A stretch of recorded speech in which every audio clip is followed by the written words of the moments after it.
as we went into the night, right, at some point around like 2-3 a.m., we were shooting right beside a giant like longkang.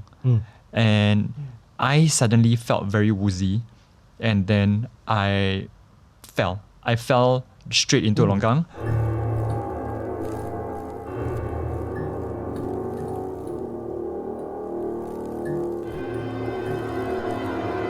And we are not live.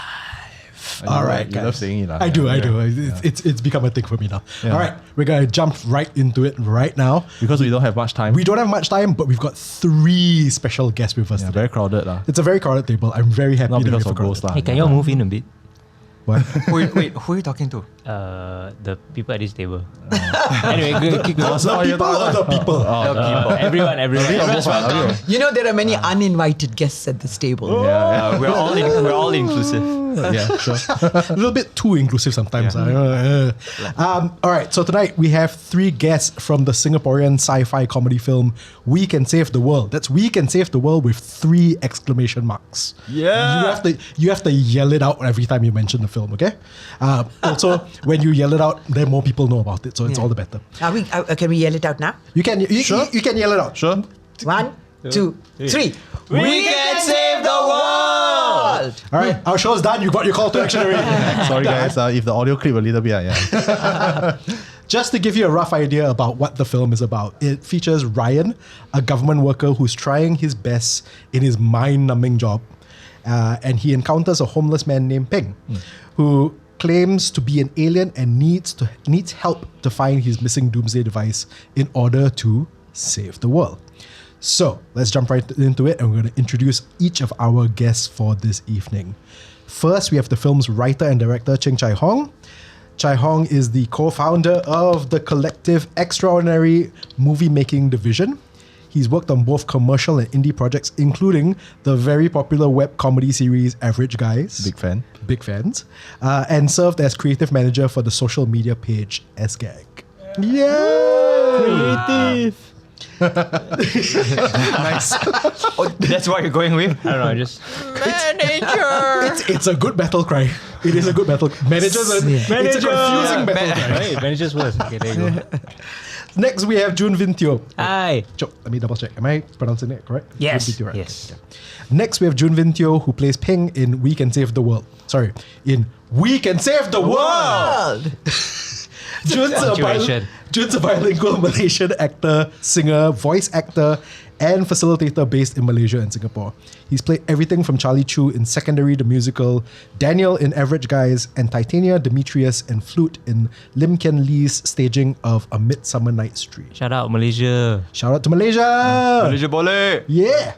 And finally, last but certainly not least, we have someone whom Carl and I have had the privilege of speaking with before. Daisy Irani plays Geraldine, the director of the shadowy organization EMD. Daisy has done it all. She is the founder of Hum Theatre, was a regular cast member in Under One Roof, and a guest star on shows like Phua Chu Kang, Growing Up, and Living with Lydia. To our fans though, she's best known as script supervisor, director, and executive producer of the legendary horror anthology series Incredible Tales. Thank you. Yeah, so nice to see you again, Daisy. Welcome to the show, everyone. Thank you. Thank you for having us. Absolutely. How's everyone doing this evening? Are we gonna date this podcast? Like, are we gonna say that we are on our second day? We can. You can. Yeah. It's okay. We are currently on the second day of our cinema release. It is 19th September 2025, and I am exhausted.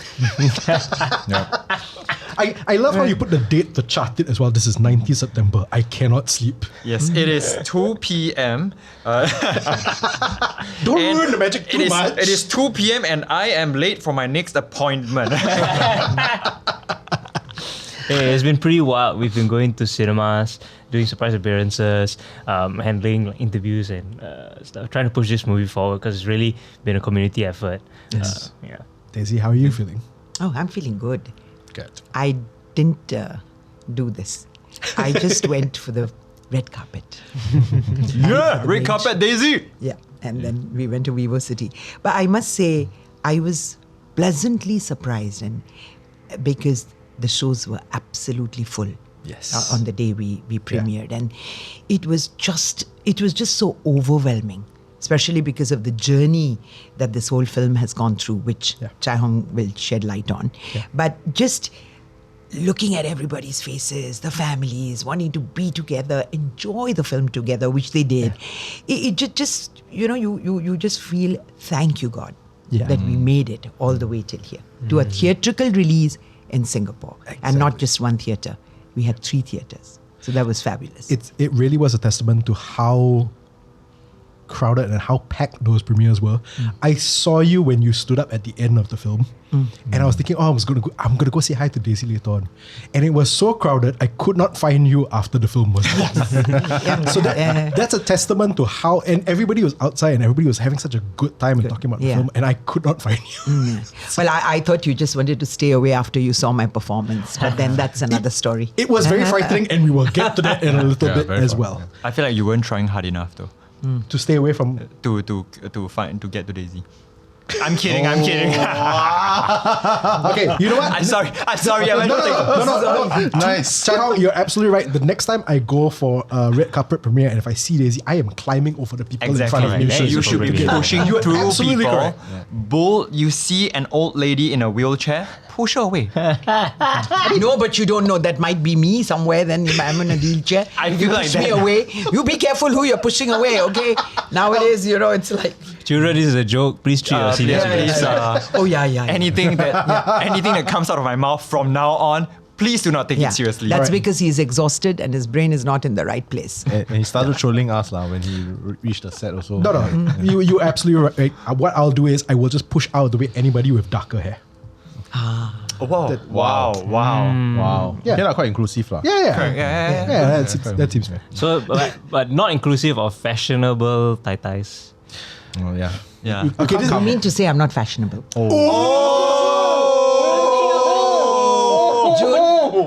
June. June, do you have something to say to Daisy right now? Spit it. Before July sets in. Yes, correct. Can I be a ghost now? June, what do you have to say to legendary stage and screen presence Daisy Irani? Go on. Your hair looks great. Thank you, June. Also, your acting in the movie is I really enjoy it a lot, unironically. Yeah, Why do you have me? I get shivers. I'm like, oh my god! When she has a big scene, I'm like, oh my god, she's right. I believe her. Thank you. June, let's carry on. That sounds like she's gonna speak to you after we're done rapping. Ironically. Ironically. Hopefully not painfully. Okay, so we're gonna start from the beginning with Chai Hong. It's like you guys have been saying, it's been a long journey. How did you come up with the idea for We Can Save the World, and what was that journey like to get it made, to get it in cinemas? I started coming up with a concept and idea for We Can Save the World based on the sights and sounds of Singapore. Because when I started thinking, I want to make a movie. I want to make a movie for Singapore, for Singaporeans. I'm Singaporean. There's this line that always stayed with me, said by the legendary Martin Scorsese, where he says, "The most creative is the most personal." Yeah. And that has always stuck with me because we always love to think when we look at genre filmmaking or genre just storytelling in anything, we try to go bombastic. We go for the biggest spectacle possible. Yeah. And that's not to say that that's not a good thing to end up with, but I thought, okay, let's start closer to home. Let's start with the sights and sounds around Singapore, because those are things that Singaporeans are used to and to seeing and hearing all around them, right? But at the same time, when I thought about it, I went, okay, but plenty of movies in Singapore have explored that. Plenty of movies explored that entire tapestry of coffee shops, hawker centers, Singaporean food, what have you. And I went, okay, whatever movie I make, whatever movie I end up making, that should be a starting point, but let's see where we can push this towards. So this very sociopathic line of thinking, right, led me towards this idea, okay, we are independent filmmakers, I'm a first-time filmmaker, we only have so much resources available to us in Singapore, and I don't think any Singaporean filmmaker, indie or not, has has any more like resources than we do. So we have to start from a place of what do we have, and how do we make those things pop? How do we make those things work for us? Like a toilet. Exactly. So I don't know why I dreamt up this analogy that I think I used. That was an analogy I used to like seduce everyone to come on board, which was this idea that if someone were to offer me Ghim Moh Hawker Centre toilet, the public toilet at Ghim Moh Hawker Centre, very specific, I don't know why, but you know, specificity helps. Listening? I didn't want We Can Save the World to, at that point, without a title, I didn't want our movie to be a movie that made me go, I don't want. Sorry, I can't do anything with Ghim Moh Hawker Centre toilet. What are you doing? Why are you crazy? I'm not, are you crazy? Like, why are you offering me Ghim Moh Hawker Centre toilet? Like, I don't have a story that requires that. I wanted our movie to be a movie that said, okay, Ghim Moh Hawker Centre toilet, great, give it to me. Let's see what we can do with it. And this sounds like super like roundabout reverse engineering, but I actually really started from that place. So I went, okay, what if you went into Ghim Moh Hawker Centre toilet and you went into a particular cubicle and you looked at the cistern and then you locked the door and then you press the cistern button a certain combination of times and that entire cubicle lowers itself into the ground, bring you to some secret underground government bunker. Then I went, okay, this feels like I'm getting somewhere. This combines everything I was talking about, right? That we are starting a place that everyone knows and loves. Okay, maybe not loves, but maybe not to the same degree that I love it. Toilets. Yeah. But we spend a lot of time in the toilet, right? Then it starts there, but it goes somewhere else. It goes to a place where I feel like if I manage to get Singaporeans to watch this, they would go, oh, that's interesting. That's something I've never seen and thought about before. That blends a little bit of like myth making, because everyone always like jokes about, you know, the government having secret underground bunkers. So we blend like combination of like very real things with myth making about Singapore, with heightened imagination about what Singapore could be. Then I went, okay, I think this is imagery that we can work with. Where do we go from here? Secret government, underground government bunker, conspiracy theories. Oh, conspiracy theories? Oh, maybe alien? Could they be trying to cover up an alien invasion? Could there maybe be aliens landing in Singapore? And then I realized, okay, this is bringing us somewhere. Like the story is starting to build itself based on the tapestry of what we know and see all around us. And then I went, oh, I think there's something here. Where with the moment I hit the next point, the next juncture where I went, if an alien truly landed on Earth in Singapore and met a law-abiding, true blue Singaporean government worker, right? What would this civil servant do? What would this public servant do? Like any smart public government worker with any sense, they would go, can I swear? Can I swear on the podcast? Well, I don't think it's necessary. It's not necessary. Thank you, Daisy. Shut. You can find some other adequate words. And there you go. Shut the hell up. I have to go back to work tomorrow morning at 9 a.m. I'm not doing any of this. Like, you know, the proverbial hero's journey. The average Singaporean will go and die. I'm not. Over tomorrow, bro. Yeah, bro. What hero's journey? I'm not your hero. Hello.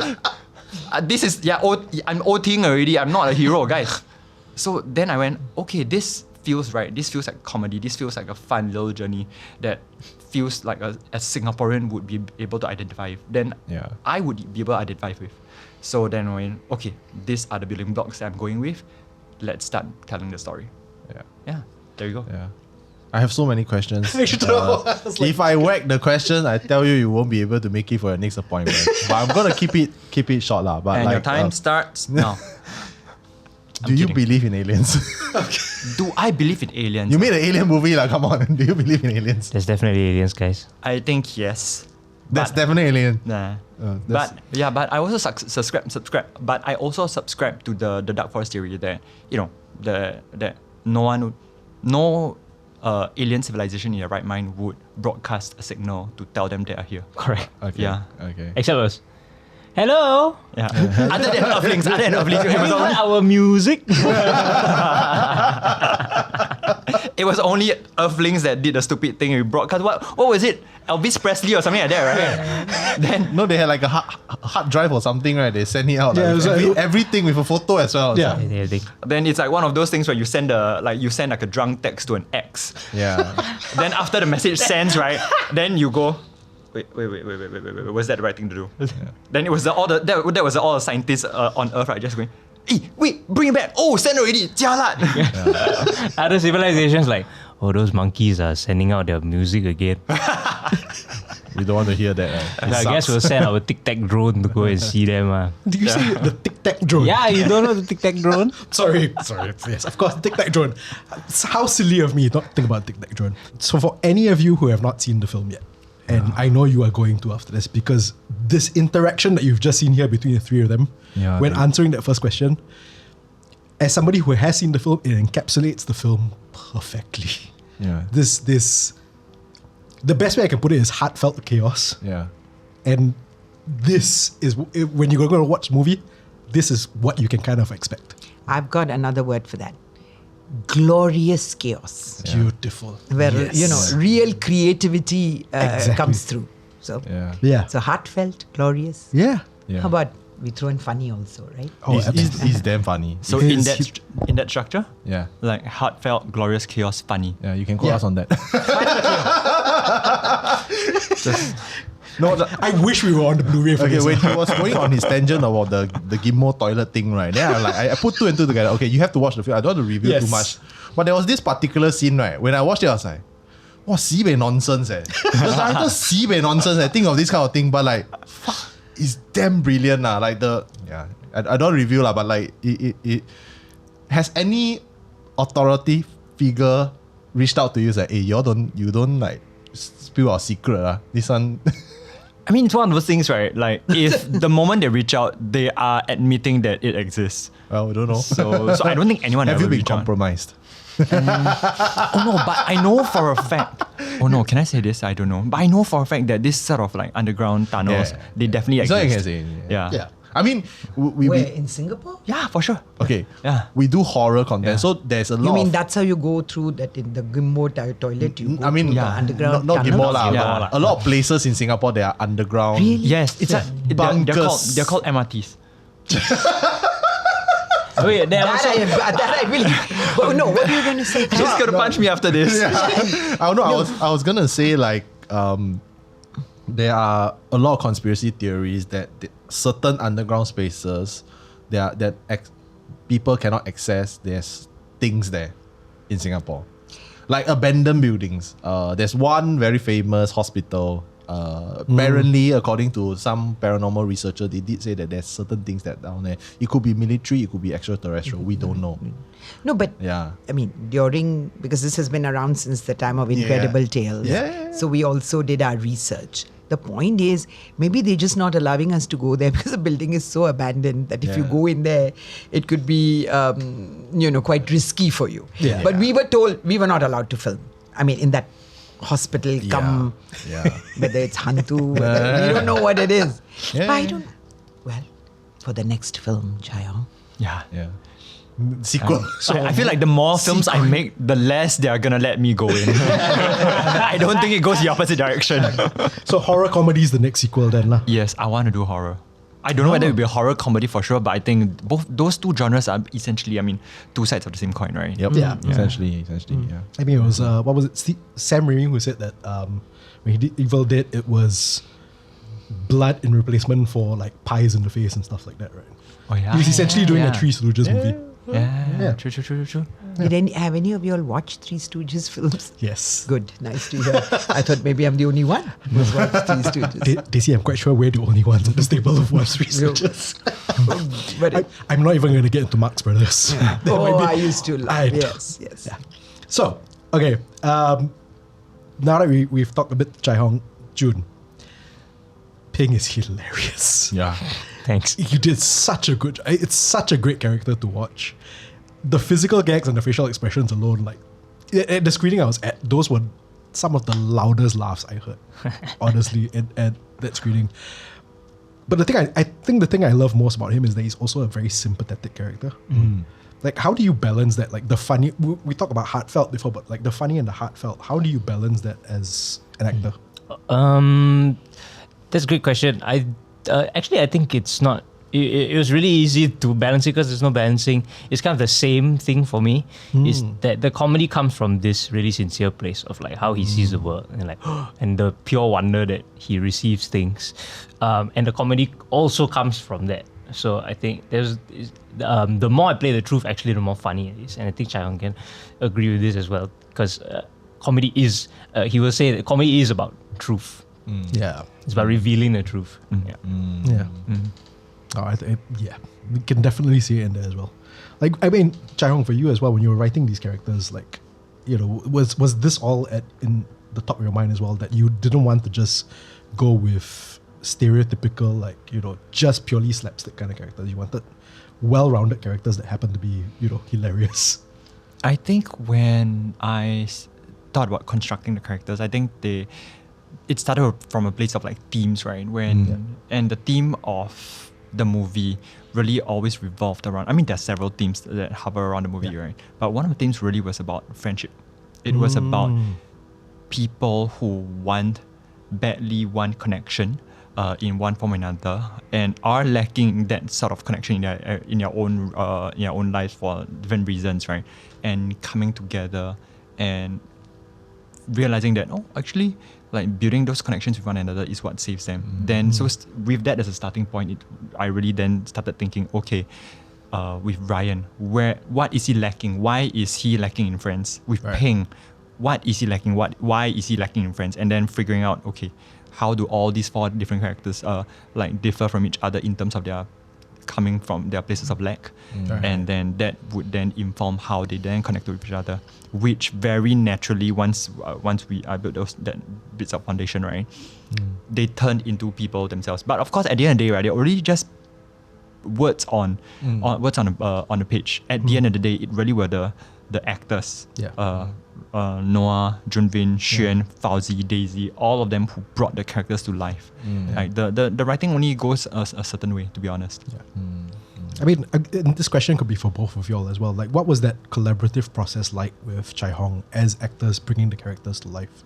What was that process like? It's a lot of me doing stupid things very seriously, and then I look at Chai Hong and he's like, do some more. And then then we do another take and then we go again. And then we're like, okay, that was good. Then we move on. You don't think of it as a process.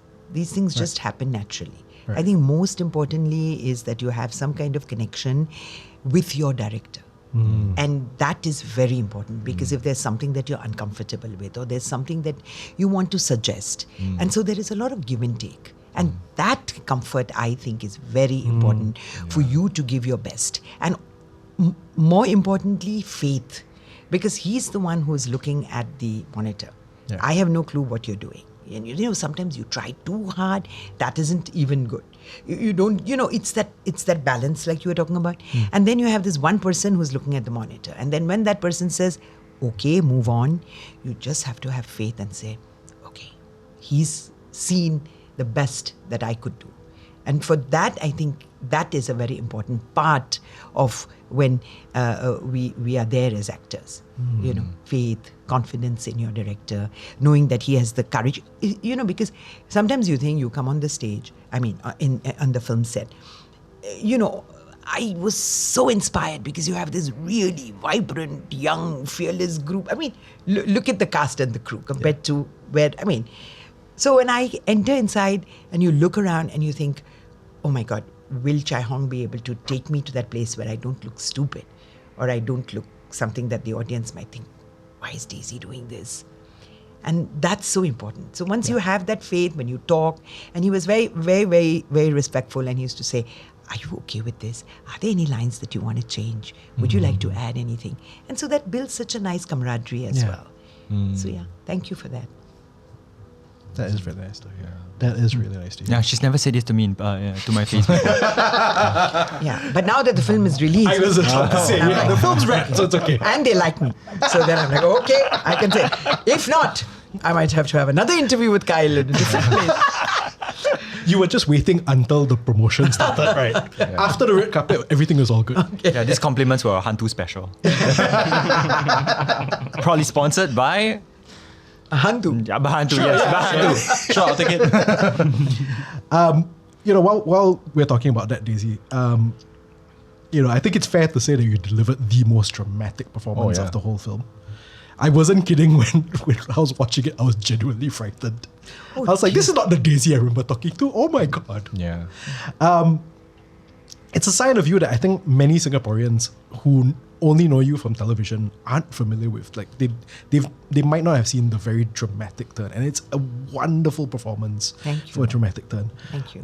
What are your approaches how do you approach drama and comedy differently, or is there a difference? I don't think there's a difference. It's very much like what June said, or any director will say. You get a role, and I also feel that there is something within you that has to connect with that role. Yeah. And so you're looking, it's not like, ticking boxes. Oh, this character is like this, therefore you have to be like this. Yeah. And then you just have to believe in what you do. So when you believe, the audience believes. So I don't think there is a difference between comedy and drama, because even when we do comedy, we don't think of it as, I'm going to make them laugh. Right. You just do it with, like June said, with honesty, with whatever your character makes you do. And it just so happens that the audience finds that funny.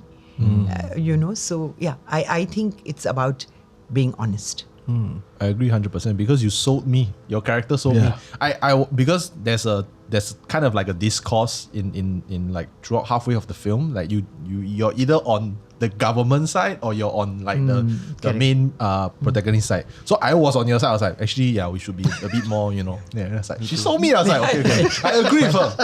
Thank you. That's so nice to hear. And if I would have, I didn't get a chance to, catch hold of the alien. And in the next film, yeah, catch the We will save the world again. again. Actually, it's a nice. No, part 3. Still haven't saved the world. I mean, I just want to take what you said as well and maybe expand on that a little bit. You said that when you see a character, what you want to do is connect to that character. I mean, this is for both of y'all. When you read the script for Ping, when you read the script for Geraldine, what was the thing that connected you to those characters? you see, I feel, just like Kyle mentioned, there is no good or bad. When you are believing in your character, everything that you're doing is right, is correct for that human being. Every decision I make is not made with but this is something that the bad guys would do. No. Every bad guy is actually a good guy deep down there because that's what you feel you're doing. The right thing. And I truly believed in some of the lines that Chai Hong had written that, no, she was saying the truth. You know, it's all very easy to be loving and, sweet. But the people who have to make these very strong and maybe not very happy decisions, they're the ones who always, this person is not the nice guy, It's easy to be the nice guy. But then the people who are not nice, not that they think they are not nice, they do believe they are doing a duty towards what needs to be done. 100%. Wow, this is very deep. No, it mustn't. Because you see the film, you got to be shallow. On the surface level, it's just an alien film. But if you deep dive into it, actually, there's a lot of nuances that you will catch. Oh yeah, that I believe the film is trying to say, which I love. I mean, for you, Jun, as well. Like, what was it about the character of Ping? And there's so much down there. Like, people look at it as like, very funny, the first maybe couple of scenes. But as the film goes on, there's so much depth to your character. What was it about Ping that you connected to when you were reading the script? Okay, I'm gonna say these three things, and it sounds very simple, but I think there's people. But okay, I connected to food. He's hungry. We all understand hunger. He loves manga, which, by the way, is a huge inspiration. I think this movie is very anime coded. Yes.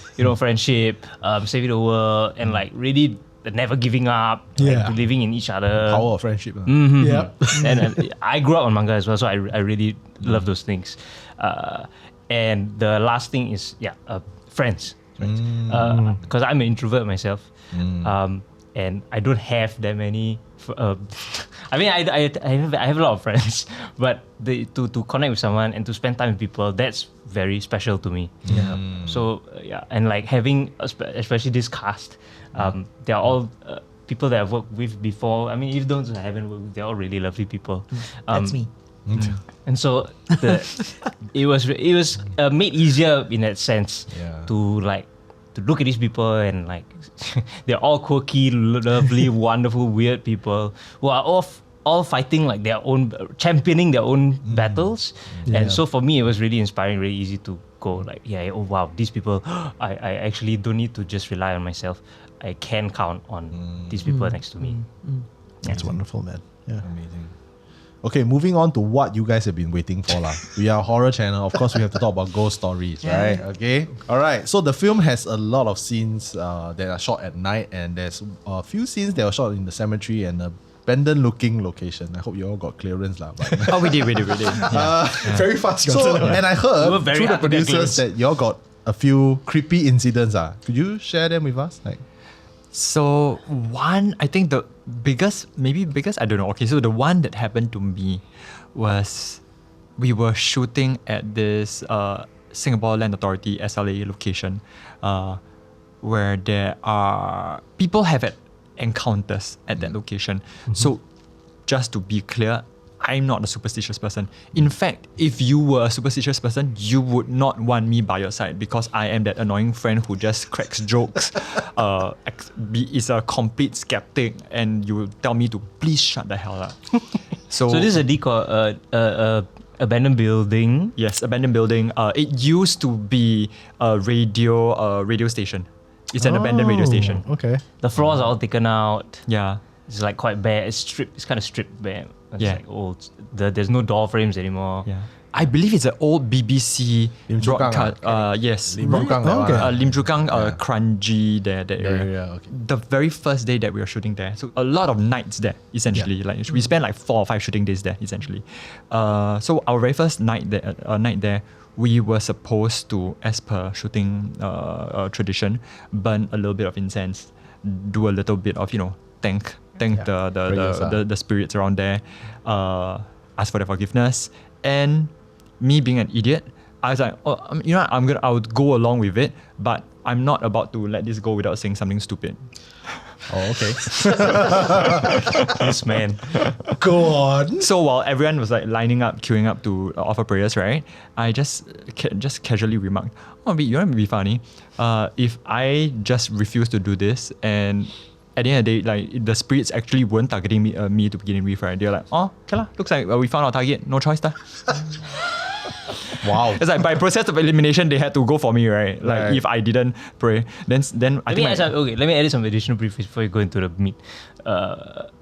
So our producers, Ichi and Jiamin, I think went early to do the offerings as well in the morning, but there was a cleaning team that came to clean out the building, like not from our side, from the government, I think, just clean up. So and they accidentally cleaned up the offerings as well.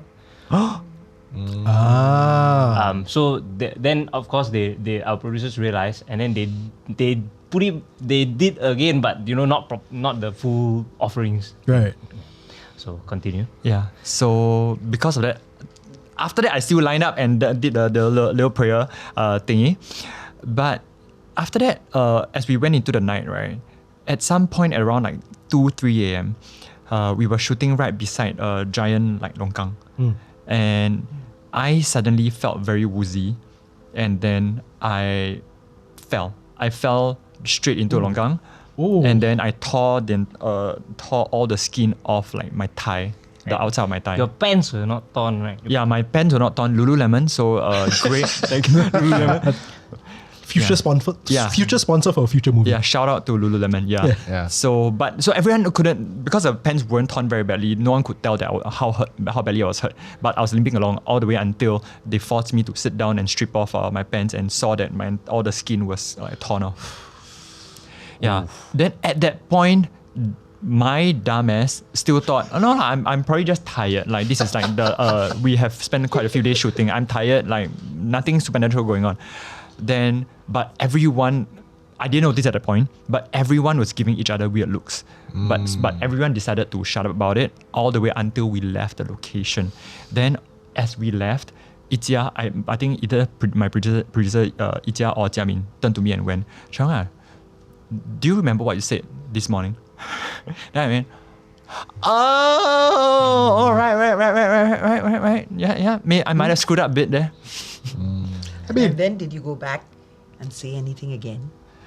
I think it's all, in my heart. Well, now. yeah. Because you know how it is, Kyle. We do incredible tales, means you have to somewhere, maybe even a tiny apology for sounding so, Insensitive. Yes. And I'm glad. Don't tell us, but somewhere. Yes. Otherwise, your other leg would have gone as well. Yeah. It sounds like a warning.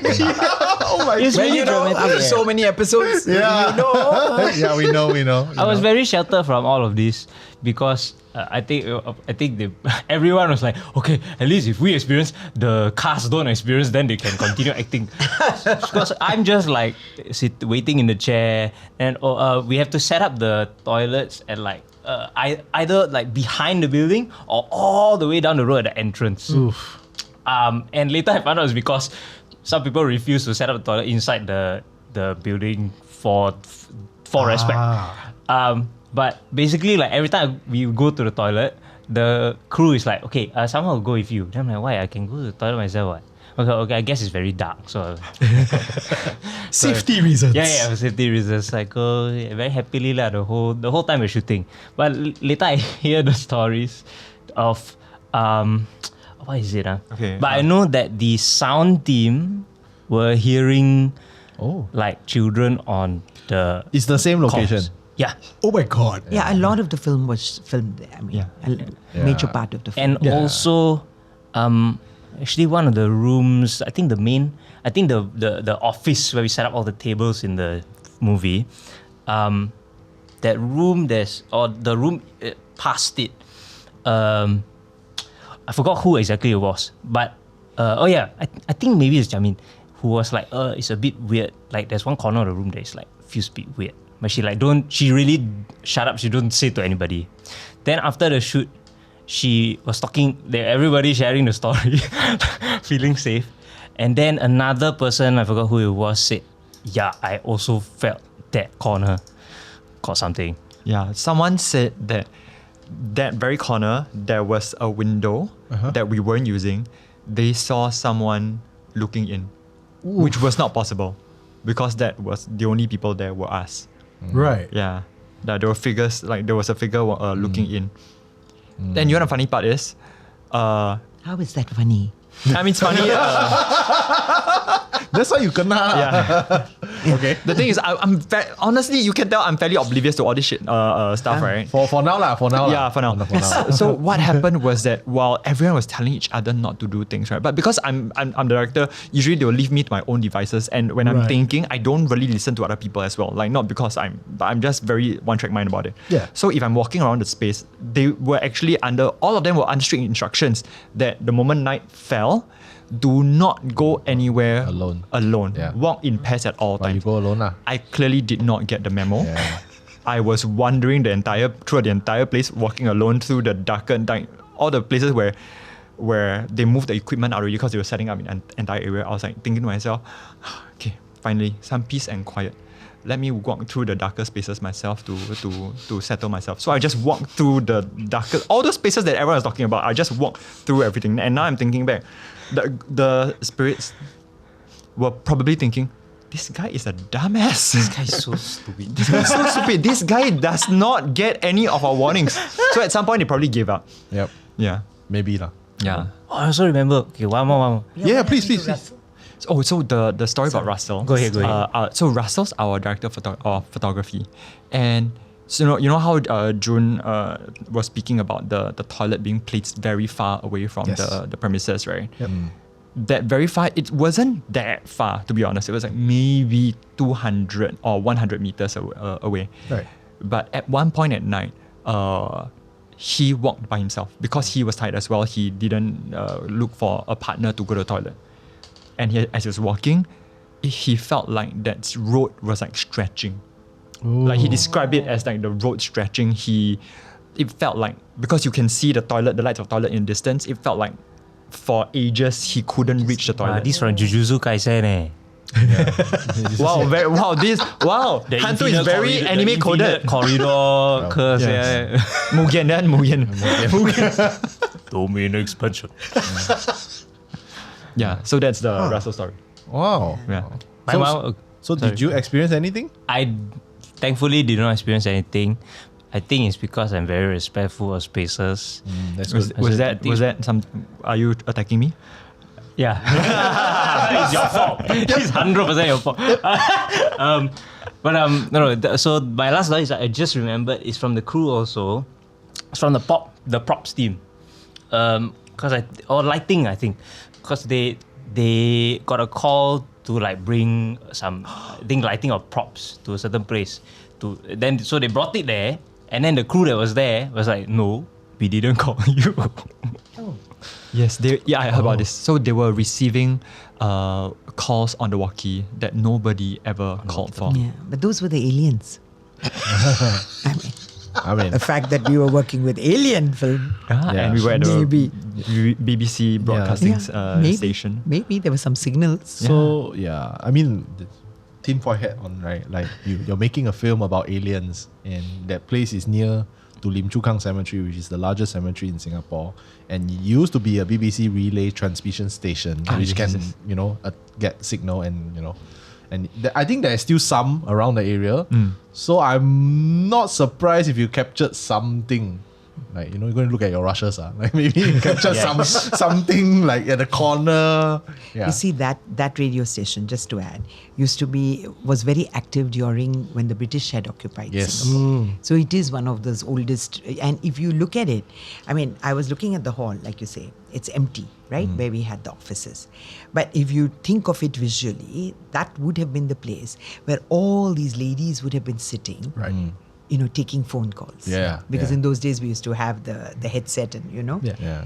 So that would have been the main place where communication took Yeah. place. And that's where all this must have been going on. So we think of an old place and we say the energy is wrong or anything. But you did film there.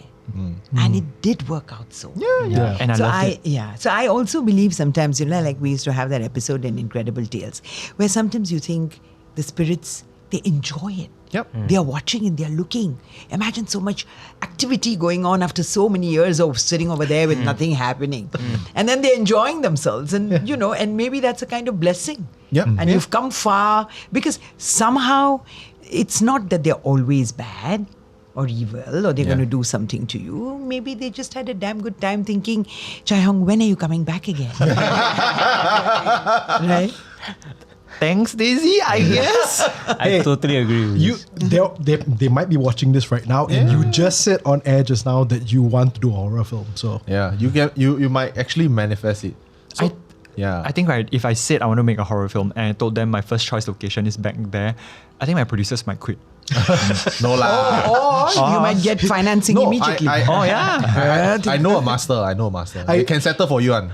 Yeah. I like how you said Nola, and then I looked off camera, and one of your producers there, Chen, No. Like for real though, like what Daisy said, right? Like in the Chinese world, they actually believe that when you shoot anything lah, then you capture supernatural things. It means that your program will succeed. Yeah, because you have attracted the attention of people from the beyond. You're like, wow, you filming And everybody's curious. When you're filming, you see all the big lights and you're like, oh, I'm filming I wonder who's the cast Then they will start crowding around. And furthermore, that place is obviously haunted, right? So yeah, maybe you go and look at your rushes, then suddenly you see like a few more shadows that are not supposed to be there. Then you hear the rushes from the sound and like people whispering. Who knows, right? Who knows, indeed. Then that's a good sign. Actually, that's a good sign. Then the film will make more money. if you capture an actual ghost on film, Oscar confirm. Yeah, thanks for watching, everyone. But you're shot mostly at night, so do you guys pray every day, every night? Like, Never. We never pray every night. We only pray maybe the first time we hit the location lah. Oh, Yeah. That location, they did quite diligently. yeah. Yeah. The rest, it's okay. It's okay lah. Relax. Yeah. And also, I mean, this is not very scientific, right? But we go to a location and we do a little bit of like a vibe check. Right, and we're vibe like, check. and we're Vibe like, check. okay, this place doesn't feel that funky. Okay lah, let's just go. Actually, that's the wonderful thing is that when you go somewhere, someone among your crew you got a few people will be more sensitive and they can tell you. They Yeah. vibe check. Yeah. Like it's always useful to have that one PA. Exactly. That one PA with the third eye. Yeah. Was there one on your set? We had. Wow. Yeah, we had one PA, one particular PA that was really on hand to. Guys, something's here. Really? Yeah. They actually tell you that, like, hey guys. Not out loud lah. They told our producers lah. Then our producers will just cast like frightened looks at each other. Yeah. But even if they're there, what can you do? Not say stupid stuff. Good advice. Good advice.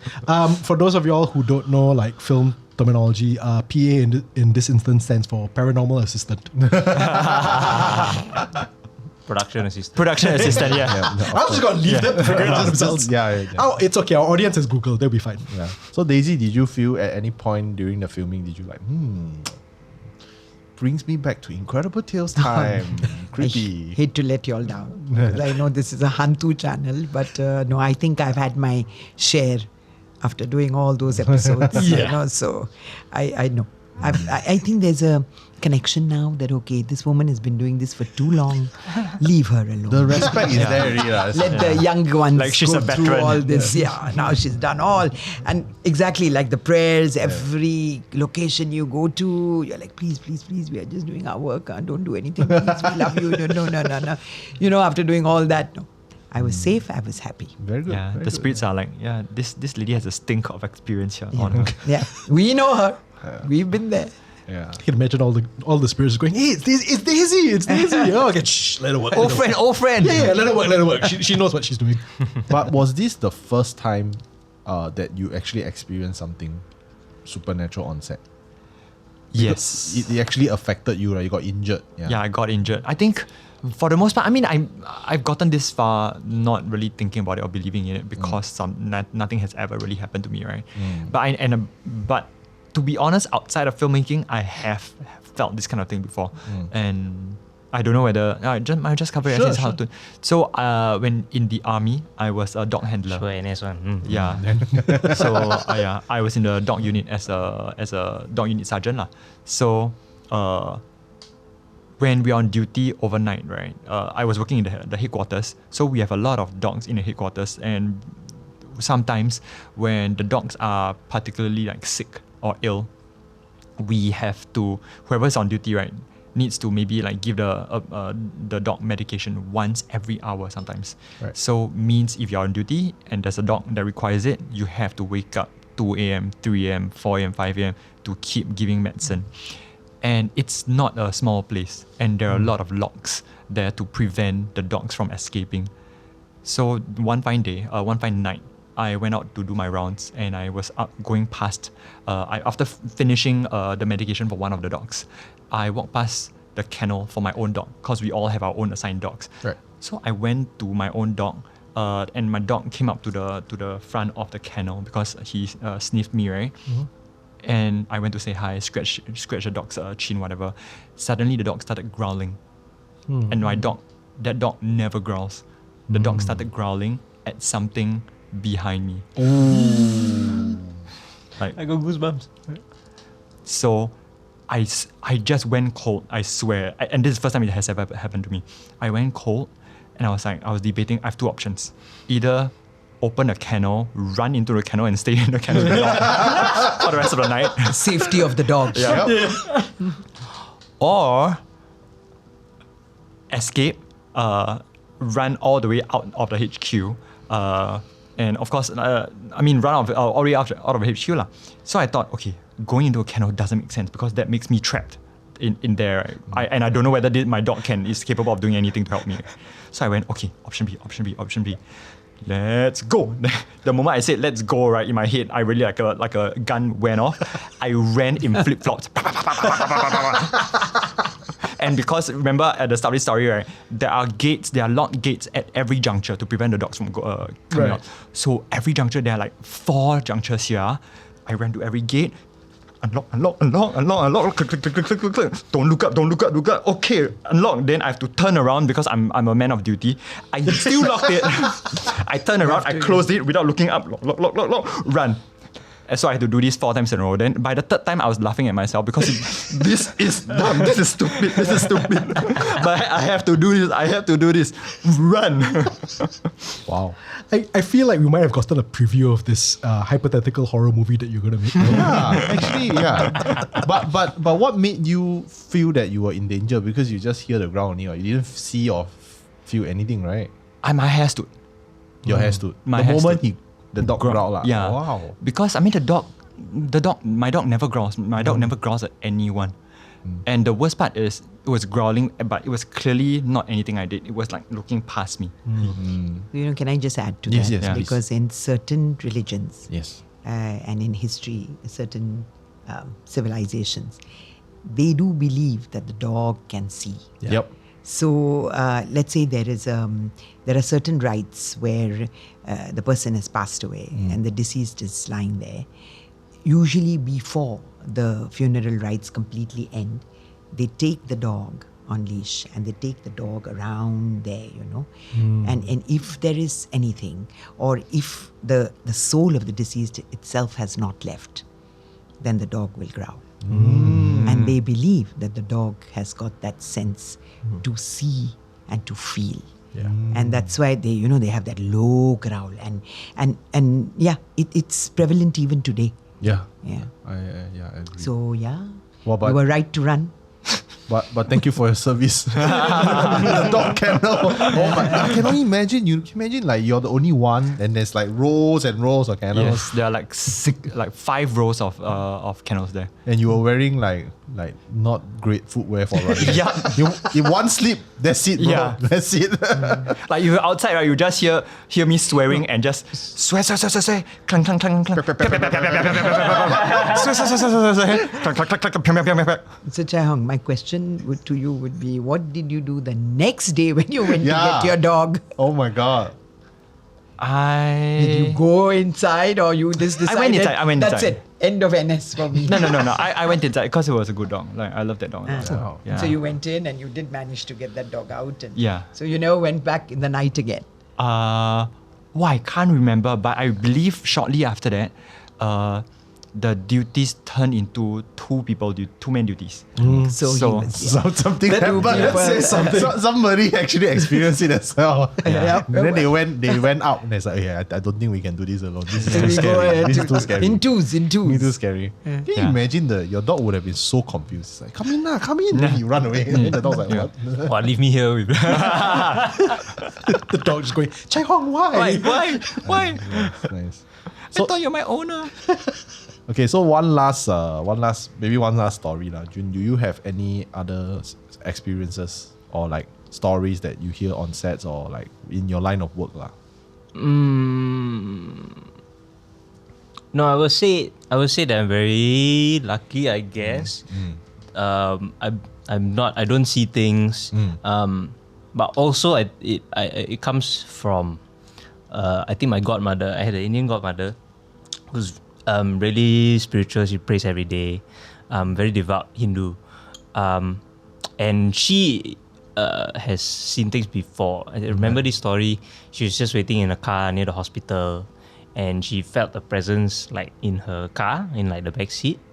And so what she did was she basically envisioned herself projecting light, and she say, "Oh, you're not welcome here, so you gotta go." And then that was it lah. That was the long and short of it. So for me, that's my SOP. I was like, okay, I understand. I know what I need to do. So whenever I go to a space, it's always like thanking the space, thanking the people who are in space, now and before. So it always comes from, because thankful to the environment and everyone around you. Yeah. That's the right way. Yeah. Yeah. Also, when you described that, right, I actually pictured Digimon. I don't know, like when you said like your godmother emitting light. I was like, she's spinning, she's digivolving. na na na na na na na na. Just so you know, Chai Hong, it's statements like this that get you into trouble. Oh yeah. I see it now. This is messing up your astral protection, bro. By the way, just sharing with you, now is the Hungry Ghost month. Next week onwards you can be more nonsensical. Can I say I really get scolded all the time. That like my partner also scolds me. Like she literally pinches me. Can you shut up? I am shocked. Yeah. I cannot believe this. But I can't help it. I guess that's why you made an alien movie in Singapore. Yeah, you gotta have that kind of like, whatever lah. I know. It's quite funny lah. Right? It's funny lah. Yeah. I remember I have this uncle he's quite talented with insults So he was like looking at people burning and like, it's like huge fire burning for the 7 months. And he's like, as an economist, right, I don't agree with this. Then I thought he was going to rant about like climate change. Then you will become banana money, like over inflation, so much money for what? Then it's inflation, true. Then he's straight away gonna smack by my aunt. He's like, shut up lah. But it's quite funny. The Okay, economics Chinese people are very smart. Yeah. But With money, right? I won't let this go into the economy. Somehow we will use this, buy property. They will convert it into like REITs in the afterlife. Wow, that's a movie right there. we clearly have to have you all back to talk about the economics of the Hungry Ghost month. Yeah. No lah, maybe like the cross section of like ghosts and aliens, because sometimes I do believe that they're kind of the same thing. Yeah, we just cannot explain them, Yeah. Oh, knowing you, there's a whole episode out of this. For me, I believe aliens are mostly drones because it's very hard to travel between galaxies, and ghosts are other dimension. Coming from the guy who played an alien. Yeah, so I'm an authority. Exactly. Yeah, you have the voice of authority. Drones are like machines. Yeah, the drones you send a ship there, Like- you see they're what the like- monkeys are doing. They're like Terminators. You imagine. Not even Terminator. It's just- Like really like 3-body problem style. Like they fold into like a different dimension. It's basically like sending like a little microchip across, and over there then unfold. Wow. It's So a we- pocket dimension. Yeah. So we only Pocket get dimension. the Raki party lah, basically. Yeah. Okay, now that's fair. I wouldn't send my best people here either, to be fair. Why? Yeah. I think we're not as advanced as we think we are. I think they are far more advanced than us. They're definitely judging us. Yeah, they're like, Yeah. these noobs. Yeah. Quite frankly, who can blame them? Okay, thank you so much everyone for coming on our show, and maybe y'all can tell the audience where to watch We Can Save the World and why they should catch it right now. You guys want to go first? Enroll y'all. If you don't know by now, We Can Save the World is an original Singaporean English comedy adventure movie made specifically for Singaporeans. My friend described as stupid in the best way. But really, I mean, Chai Hong loves comedy. He's made comedy like for our generation. It's not just haha hee hee. It's also about being seen, it's about being recognized, it's about the struggles of this generation in a really lovely 2-hour haha fun time with your friends. And you can catch it in Shaw, Eagle Wings, and GV Cinemas. What dates? Now. From now onwards, indefinitely. Now. Yes, Yeah, now. onwards indefinitely. Yes, But that's you the gotta right go word. catch it now because honestly, we really need the support. And honestly, how long we stay in cinemas are based on whether you go and see it or not. Correct. So And if you don't go and that's- see it, you might not be there. No, and that's what I want to add, because I truly feel that to support these kind of films, the local films that are made specifically for Singaporeans and every family to come and have a great time, Yes. we need those bums on seats. And it's been made in English, and I really, really admire that, because mostly local films are made in Mandarin. Yeah. And so I never get a chance to act in them. And thank you. So made it in English. Yes. But what's important is the young generation is English speaking. Yep. And this is your chance to say, yes, we want more films like this. So you've got to be there. Buy that ticket and bumps on seats. So thank you. See you at the movies. Yeah, see you at the movies. There you go. Chai Hong, any last words? Oh, last words. Sounds a bit ominous. I know. Sounds a bit ominous. Horror show, ma. Yeah. I think in 5 years' time, if anyone listening can join me on this little flight of fancy, right? In five years' time, what I hope to be able to see is this vision of Singaporean movies making a splash. Firstly, with our own audiences, Singaporean audiences being super proud to and super excited for the next upcoming movie and next upcoming movie. And Weekend Saver is really just the first of its kind. And we see the younger generation taking over and claiming Singaporean storytelling for their own.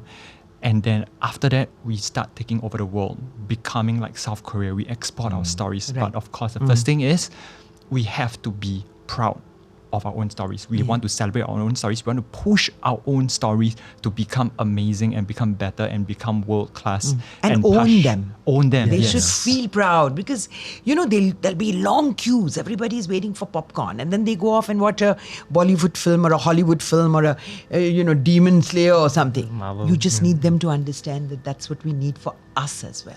Absolutely. Yeah. And Absolutely. And the part of this really, like what Daisy said, it's about recognizing that, we are awesome. Because very often we like the term is always like sinky pon sinky, right? We love to compete with ourselves. We love to shit on ourselves. But actually, no, we are awesome. Whoever you are sitting here in your pajamas right now listening to this, I'm assuming. On the train, probably. On the train, in your pajamas. No Why are judgment. they in the pajamas? It's a flight of fancy event, Daisy. People just love it. Yeah. Oh, okay. You are awesome. Your stories are awesome. We want to put your story on screen and celebrate it together with all of you. Yes. To me, that is Awesome. awesome. In order to get there, we have to start somewhere. We have to start celebrating our stories now. If we don't do that, that day that I just described will never come. True. Yeah. True. And I just feel creativity, commitment, confidence, all that, and this madness, a little bit of madness which was there, that yes, we can make this magic happen. And so it's happened. And then to complete that magic, we need everyone to be there to support us, to enjoy with us, right? Yeah, exactly. Yeah, the thing that I've been bouncing around with my producers, right, is this thought process of that something I've been fighting against for some time actually before this point, that people always say, and I support local because it's local. But I think with younger generations, there's a healthy dose of skepticism towards this line, right? That why should we support because it's local? Because there's a tinge of like inferiority complex there. It's gotta be good. Yeah. Then I always thought, I pushed back against it, I fought back and said, no, support local because it's good. Yeah. Now I've actually changed my mind. I won't actually tell people support local because it's good. I say support local because local is you. Local Nice. is your community. Local are your friends. Local are your family. Local cares for you. Hollywood could not give a flying F about you. 0. 100%. Yeah. Local makes your stories. Local makes a movie for your taste. Local cares about how you live. Correct. And each story will save the world. Yes. That's why support local. Yeah. I love that. Love that. That's a really good That statement. That has got to be one of the best ways we've ever ended an episode, I have to say. Yeah. All right, just to basically summarize what they said, in cinemas now, what's the name of the movie? Loud and clear, guys. We can save the world. There you go. Yeah. So please support it, and thank you so much for being on our show. Thanks, and we're guys. gonna do the sign off now. Yep. Okay. And 3, 2, 1. And remember, just because they're stories, it doesn't mean they're not true. Good night, everyone. Bye. Good night, folks. If you want to stay up to date on HANTU or listen to our other podcasts like Ghost Maps, subscribe now and follow us on social media. Look for We Are HANTU or click the links in the description.